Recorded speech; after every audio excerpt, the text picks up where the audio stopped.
তিব্বতের ইয়ারলুং জাংবু নদীর উপর বিশ্বের বৃহত্তম জলবিদ্যুৎ বাঁধ নির্মাণের পরিকল্পনা করছে চীন, যার প্রভাবে নদীগুলোতে শুষ্ক মৌসুমে 85% পানি কমে যেতে পারে। এমন আশঙ্কা মোকাবেলায় ভারতও একটি বাঁধ বানানোর পরিকল্পনা নিয়েছে। পাল্টাপাল্টি দুই বাঁধ নির্মাণ হলে পানি যুদ্ধে জড়িয়ে পড়তে পারে দীর্ঘদিনের কৌশলগত প্রতিদ্বন্দ্বী দুই দেশ।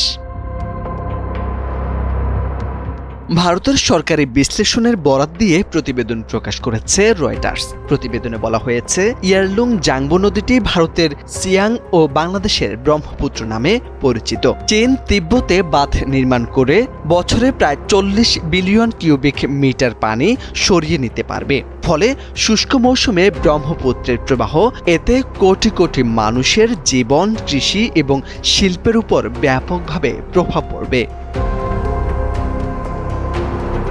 দিল্লির আশঙ্কা, নদীর উপর নিয়ন্ত্রণ নিতে পানিকে অস্ত্র হিসেবে ব্যবহার করছে চীন। শুষ্ক মৌসুমে ইচ্ছেমতো পানি আটকে রেখে ভাটির দিকে খরা সৃষ্টি করবে। বর্ষা মৌসুমে বিপুল পরিমাণ পানি ছেড়ে দিয়ে ভয়াবহ বন্যা পরিস্থিতি তৈরি করবে। একচ্ছত্র ক্ষমতা ব্যবহার করে বেজিং এই বাঁধ থেকে 60,000 মেগাওয়াট বিদ্যুৎ উৎপাদন করতে সক্ষম হবে, যা ইয়াংসি নদীর উপর তৈরি দ্বিতীয় বৃহত্তম থ্রি গর্জেস ড্যামের চেয়ে 3 গুণ বেশি।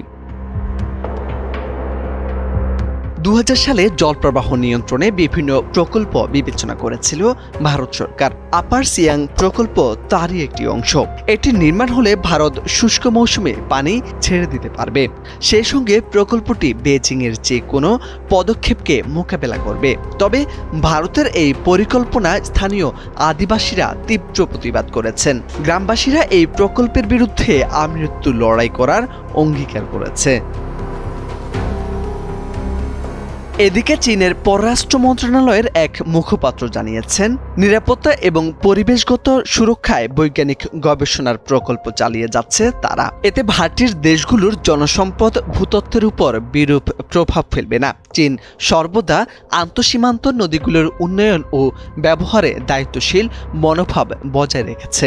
ভারত ও বাংলাদেশের মতো ভাটির দেশগুলোর সঙ্গে দীর্ঘমেয়াদী যোগাযোগ ও সহযোগিতা বজায় রেখেছে। বাঁধের মাধ্যমে ব্রহ্মপুত্রের পানি সরিয়ে নেওয়ার কথা স্বীকার করেনি বেজিং। আন্তর্জাতিক বিশেষজ্ঞরা সতর্ক করে বলেছেন, বড় বাঁধ নির্মাণ হলে ভূমিকম্প প্রবণ তিব্বত, অরুণাচল অঞ্চল এবং ভাটির দেশগুলোর জন্য ঝুঁকি আরও বাড়বে।